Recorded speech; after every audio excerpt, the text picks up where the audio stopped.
এক গ্রামের এক কোণে দাঁড়িয়ে থাকা ভাঙাচোরা একটি ছোট্ট কুঁড়ে ঘর। সেখানে থাকে তিন অনাথ বোন, নীলা, হাসি আর খুশি। বাবা মা মারা যাওয়ার পর তারা নিজেদের কষ্টে দিন পার করছিল। একে অপরের সাথেই থাকতো তারা, তাদের দুনিয়াতে কেউই নেই। একদিন নীলা তার বোন খুশিকে বলছিল, হাসি, আজ আমাদের খাবারের কিছু আছে নাকি? কালকে ভিক্ষার পর যা ছিল সব তো শেষ হয়ে গিয়েছে। আজ যদি কিছু না পাই তাহলে খালি পেটেই ঘুমাতে হবে। ঘরেও খাবার কিছু নেই গো আপু। দিদি, এই কষ্ট কি আমাদের সব সময় থাকবে? আমরা কখনো ভালোভাবে বাঁচতে পারবো না।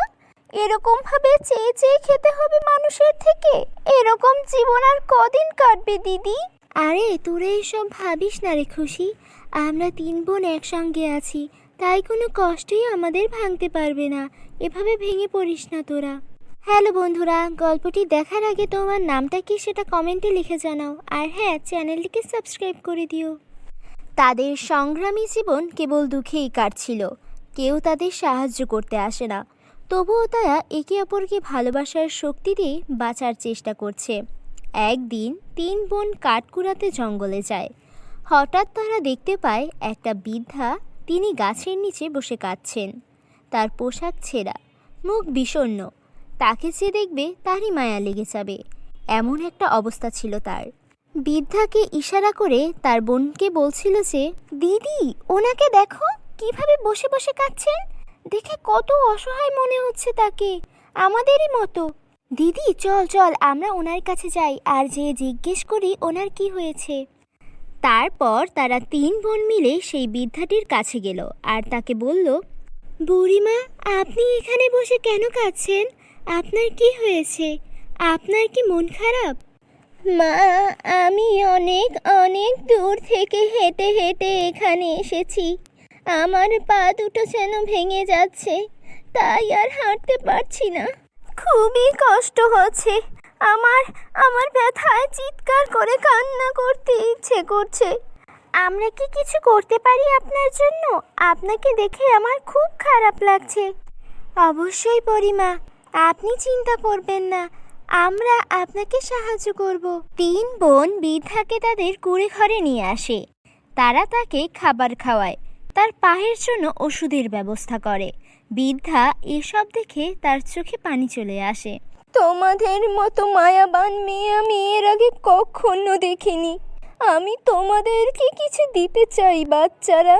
মা, আমরা কিচ্ছু চাই না, আপনাকে সাহায্য করাই আমাদের কাজ। আর আপনার এই অবস্থা, আপনার থেকে কিচ্ছু চাই না গো, আপনি সুস্থ হয়ে যান। বৃদ্ধা হাসি মুখে তাদের দিকে তাকিয়ে থাকেন। তিনি ধীরে ধীরে তাদের ঘর থেকে চলে যান, কিন্তু যাওয়ার আগে রহস্যময় কিছু বলে যান। মা, সময় মতো আমি তোমাদের সাহায্য করব। তুমি বুঝতে পারবে, ভালোবাসা কখনো বিফলে যায় না, এর পরিণাম অনেক সুন্দর হয়। তিন বোন বৃদ্ধার কথার অর্থ বুঝতে পারে না। তারা আবার নিজেদের দৈনন্দিন কাজে লেগে যায়। পরের দিন সন্ধ্যায় যখন তারা ঘরের ভিতরে বসে গল্প করছিল, তখন হঠাৎ দরজায় কেউ ধাক্কা দেয়। হাসি দরজা খুলে দেখে এক মেয়ে দাঁড়িয়ে আছে। মেয়েটি দেখতে সাধারণ হলেও তার চেহারায় অদ্ভুত এক রহস্য রয়েছে। আমি পথ ভুল করে এখানে চলে এসেছি, একটু থাকার জায়গা পেতে পারি? আমাদের ঘর তো খুব ছোট্ট, এখানে থাকার জায়গা নেই, তুমি কিভাবে থাকবে? দিদি দিদি, ওকে থাকতে দাও, আমরা যা আছি তাই ভাগ করে খাবো, ঠিক আছে? আর থাকা নিয়ে চিন্তা করতে হবে না। ঠিক আছে খুশি, শোনো মেয়ে, তুমি ভেতরে আসো, আমাদের যা আছে তা তোমার সঙ্গে ভাগ করব, ঠিক আছে? তুমি কোনো চিন্তা করো না। মেয়েটি ঘরে প্রবেশ করার পর থেকে আশ্চর্য ঘটনা ঘটতে শুরু করলো। পুরনো জিনিসগুলো নতুন হয়ে যায়, ভাঙা চাল ঠিক হয়ে যায়। তিন বোন এসব দেখে অবাক হয়ে যায়। দিদি, এটা কিভাবে হলো?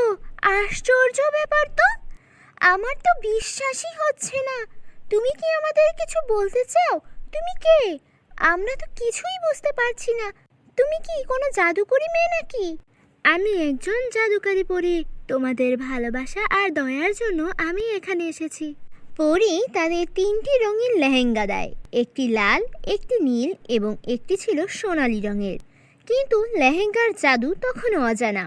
এই লেহেঙ্গাগুলো তোমাদের জীবনের সমস্ত কষ্ট দূর করে দিবে, কিন্তু এগুলোর ব্যবহার অনেক সাবধান হতে হবে, বুঝতে পেরেছো? কিন্তু কিভাবে এই লেহেঙ্গাগুলো কাজ করবে? এগুলো কি কোনো জাদুকরি লেহেঙ্গা নাকি?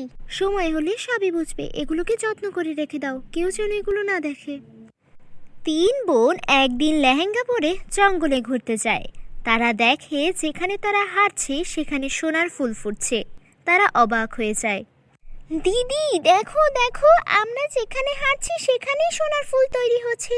কি আশ্চর্য ব্যাপার! এগুলো তো অনেক দামি হবে। এটা তো খুবই ভালো, কিন্তু আমাদের সাবধানে এই জাদু ব্যবহার করতে হবে। খেয়াল রাখতে হবে এই লেহেঙ্গার যেন কোথাও খারাপ ব্যবহার না হয়। 3 বোন লেহেঙ্গার জাদু দিয়ে কেবল নিজেদের জন্য নয়, পুরো গ্রামের মানুষদের জন্য সাহায্য করতে থাকে। তারা সোনা দিয়ে গ্রামের মানুষদের খাবার আর পোশাকের ব্যবস্থা করে দেয়, আর যারা অসহায় তাদেরও থাকার ব্যবস্থা করে দেয়। গ্রামের মানুষ তাদের এই ব্যবহার দেখে অনেক বেশি খুশি হয়। একদিন এক মহিলা তাদেরকে বলে, তোমরা আমাদের জন্য দেবীর মতো, আমাদের জীবনকে সুন্দর করে সাজিয়ে তুলেছ। যেমন তোমরা তোমাদের জীবনকে সাজিয়েছো, ঠিক তেমনি আমাদেরকেও ভাগ দিয়েছ। আমরাই ভালো না, কখনো তোমাদের সাহায্য করিনি। আমরা অনেক খারাপ। গ্রামের সবাই যদি সবার সাথে মিলেমিশে থাকতো তাহলে তোমাদের আর কষ্ট করে থাকতে হতো না। না, এভাবে বলবেন না। আমরা শুধুমাত্র আমাদের পরীর আশীর্বাদ ব্যবহার করছি। তিনি আমাদের দয়া করেছেন, আমরা তা দিয়ে সবাই মিলেমিশে ভালো থাকার চেষ্টা করছি। প্রিয় বন্ধুরা, তোমাদের যদি এমন চাদর লেহেঙ্গা থাকতো তবে তা দিয়ে তোমরা কি করতে? কমেন্টে লিখে জানাও। 3 বোন লেহেঙ্গার সাহায্যে শুধু নিজেদের জন্য নয়, পুরো গ্রামবাসীর জীবন বদলে দেয়। তারা বুঝতে পারে ভালোবাসা আর দানশীলতাই আসল সুখ। এভাবে তারা নিজেরা যেমন সুখে দিন কাটাচ্ছে, তেমন গ্রামের সমস্ত মানুষকে নিয়ে হাসি খুশিভাবে তাদের বাকিটা জীবন কাটাতে থাকে। প্রিয় বন্ধুরা, গল্পটা যদি তোমাদের ভালো লেগে থাকে আমাদের চ্যানেলটিকে কিন্তু অবশ্যই সাবস্ক্রাইব করবে, আর নতুন নতুন গল্প পেতে আমাদের সাথেই থেকো। আল্লাহ হাফেজ, দেখা হবে নতুন কোনো গল্প নিয়ে।